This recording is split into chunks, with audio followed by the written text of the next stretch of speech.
I want to bring us back to the point that you were making about exploiting consumer behavior in a consumer internet business.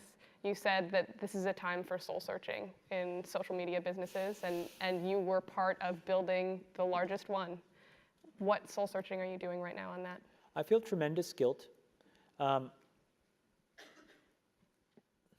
think we all knew in the back of our minds, even though we feigned this whole line of like, there probably aren't any really bad unintended consequences. I think in the back, deep recesses of our minds, we kind of knew something bad could happen. But I think the way we defined it was not like this. It literally is a point now where I think we have created tools that are ripping apart the social fabric of how society works. That is truly where we are. And I would encourage all of you, as the future leaders of the world, to really internalize how important this is. If you feed the beast, that beast will destroy you. If you push back on it, we have a chance to control it and rein it in. And it is a point in time where people need to hard break from some of these tools and the things that you rely on. The short-term dopamine-driven feedback loops that we have created are destroying how society works. No civil discourse, no cooperation, misinformation, mistruth. And it's not an American problem. This is not about Russian ads. This is a global problem.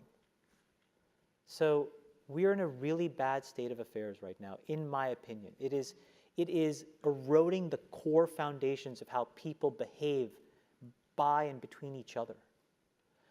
And I don't have a good solution. You know, my solution is I just don't use these tools anymore. I haven't for years. It's created huge tension with my friends, huge tensions in my social circles. If you look at, like, you know, my Facebook feed, I've posted maybe 2 times in 7 years. 3 times, 5 times. Like, it's less than 10.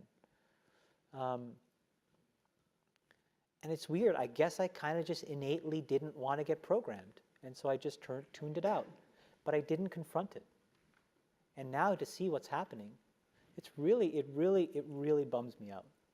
Like, think about, like, there were these examples where there was a hoax in WhatsApp where in some, like, village in India, people were, like, afraid that their kids were going to get kidnapped, etc.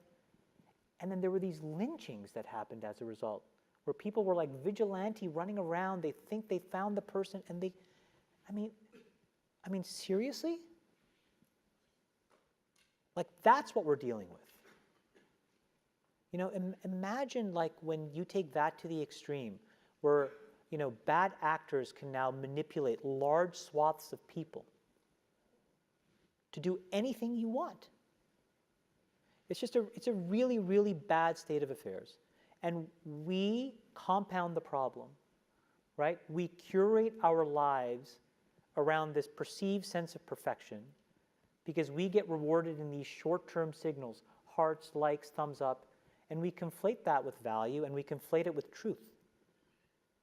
And instead what it really is fake, brittle popularity that's short-term and that leaves you even more, and admit it, vacant and empty before you did it. Because then it forces you into this vicious cycle where you're like, what's the next thing I need to do now? Because I need it back. Think about that compounded by 2 billion people. And then think about how people react then to the perceptions of others. It's really bad. It's really bad.